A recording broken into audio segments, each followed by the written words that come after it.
When we're at the shelter and they walk in our doors, they're beat and battered and broken, and they're doing everything they can to make themselves look small.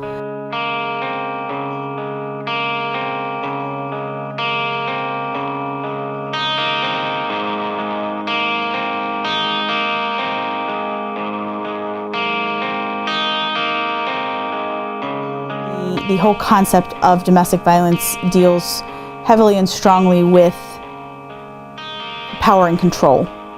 And so, well, Laurel House is Montgomery County's only comprehensive domestic violence program in the sense that we provide the full continuum of services. We have a 24-hour hotline. We have a 30-day crisis shelter. We have an emergency response team that responds when called from police departments or medical facilities, 24 hours a day, 7 days a week. We have our community counseling program where we provide free confidential one-on-one and group counseling. We have support group through that program in 5 different places in Montgomery County. So we take women and children who are in imminent danger from domestic violence. So these women and children need a place to go that is safe. We offer a variety of different services. So, I mean, for starters, a safe roof over their head. We're taking them out of the abusive situation. It is a 30-day shelter. That has changed in the last year with housing services changing in our county. So women are staying much longer. I would say the average stay is anywhere from 60 to 90 days. Things that come into play when dealing with domestic violence are, things like you hear the cycle of abuse, and that whole concept is that you can't. It's very hard to break in the sense that you have a situation and then you hear them, I'm so sorry, I want to, I'll never do it again, and you forgive them, and that goes on for so long, but then at some point you begin to believe what you're being told. If you're coming into our shelter program, we have a core set of things that we're working on with people. We're doing safety planning with everyone that comes into the program. We're trying to help everyone find housing because they can't stay in our shelter forever. So there are some core things that are going to look alike for everybody that comes in, but then all those little details are all very different.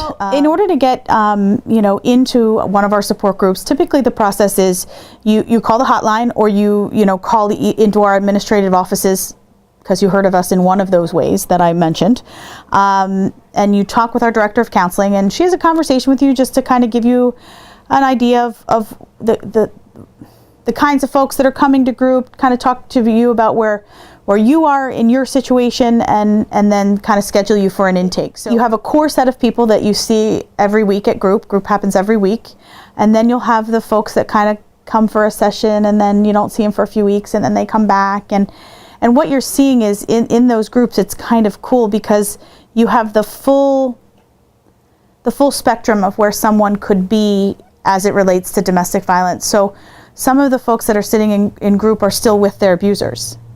Some of the folks that are sitting in group have been gone for 25 years.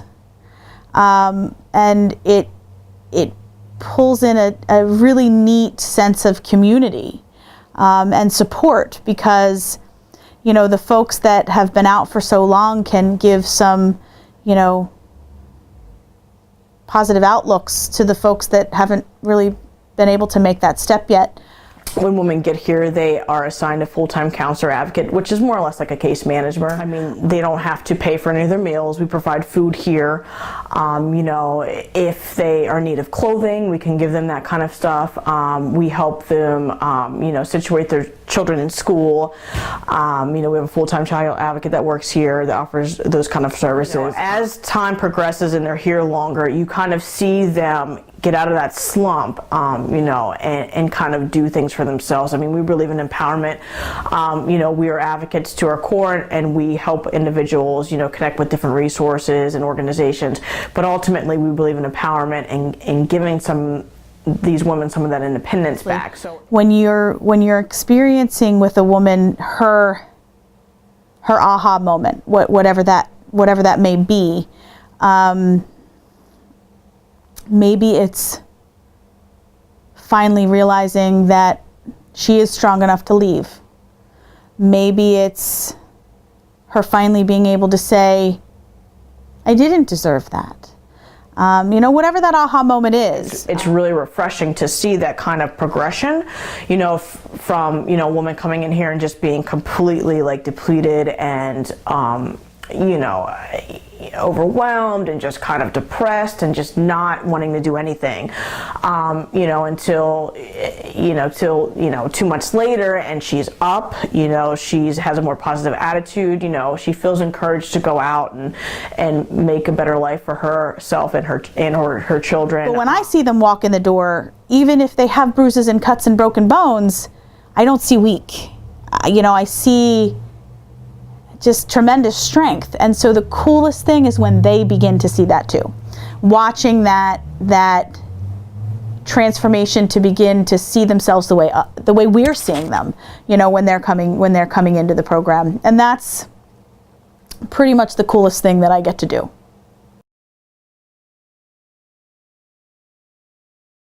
We have seen some changes in being able to have conversations with people who wouldn't ever begin to entertain this being something they would want to talk about. Just even more openly being able to talk with men about it in general. It's pretty cool. Like, men alone are sitting around a bar having a conversation about this, and that I don't think would have ever happened prior to this. I think that in the long run there could be some revenue that comes from this. And again, it's kind of it's a horrible thing because it's all at the expense of this family's trauma, and I don't like that. But it is giving us an opportunity to talk, and we're not going to miss out on that opportunity. We believe that males can be victims.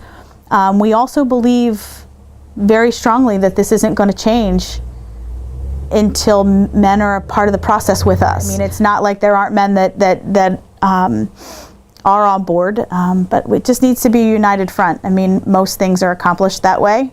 We're doing an event in May called Walk a Mile in Her Shoes, which is literally men walking a mile in red high heel shoes to show their awareness and support of domestic violence and sexual violence against women. And I think it's a fun event. So it's a very serious topic, but it's a fun event. So it puts a little spin on it. It gives men and women the opportunity to sort of come together and say that we all feel that this is a not okay issue, and we need to talk about it.